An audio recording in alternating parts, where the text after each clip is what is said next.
Oh, they won't like this. Let's begin.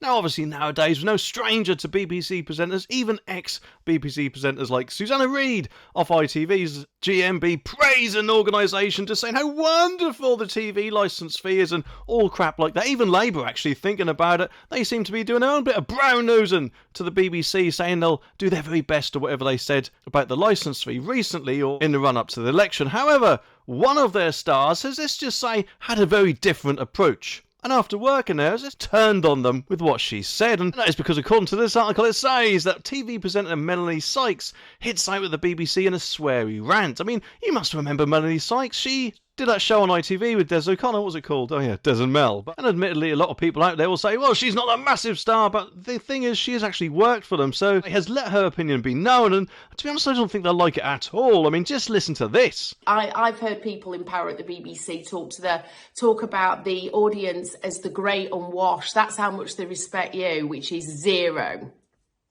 Just so you know, turn out for people they don't give a about.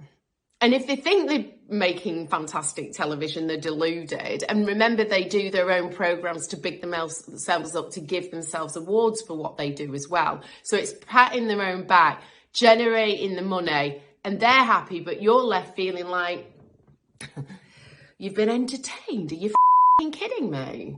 It does make you wonder, surely after hearing all that, what it was actually like to work for the BBC. And to be honest with you, those feelings are more than likely shared by quite a lot of people. I mean, I myself think that the TV licence is extremely outdated nowadays. I mean, we are in the era of streaming services, and the BBC needs to realise that. We shouldn't have to be forced to pay one organisation if we, I don't know, want to watch football live on ITV or something like that, should we? I mean, it's a completely separate channel, but no, of course, we have to chuck money to the BBC for the privilege, and that is wrong in my opinion. Well, the TV licence is not the BBC, but it's basically the same thing nowadays, isn't it? Because, from what I'm aware, that's what gives the BBC most of their funding. Obviously, of course, they more than likely do sell our shows overseas, and why aren't we getting a reduction in TV licence fee for that? I mean, it doesn't affect me because I don't pay it, because I only watch on-demand content on streaming services, not BBC iPlayer though, because that sucks balls in my opinion. But if even more presenters come out and say their true feelings, or what I'm guessing is their true feelings, about the BBC or the TV licence, then how long can it actually go on for?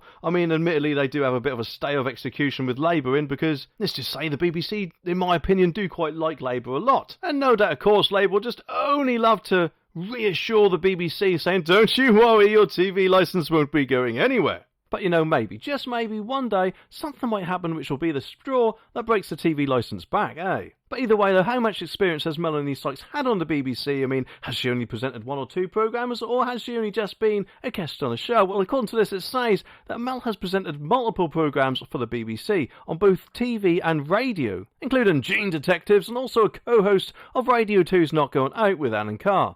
And most recently, she fronted Shop Well for Less in 2021 with Joanna Page, and was a competitor on Celebrity MasterChef the same year. So they are quite recent, aren't they? It's not like I'm guessing 15, 20 years ago, whatever it was, with her Des and Mel days. If I was the BBC, I'd pay attention to what she's saying, because they really do need to have a look at themselves, because people shouldn't have to feel as if they're paying for a load of crap. And especially after what she said, that surely goes to show what the BBC actually thinks of people, eh?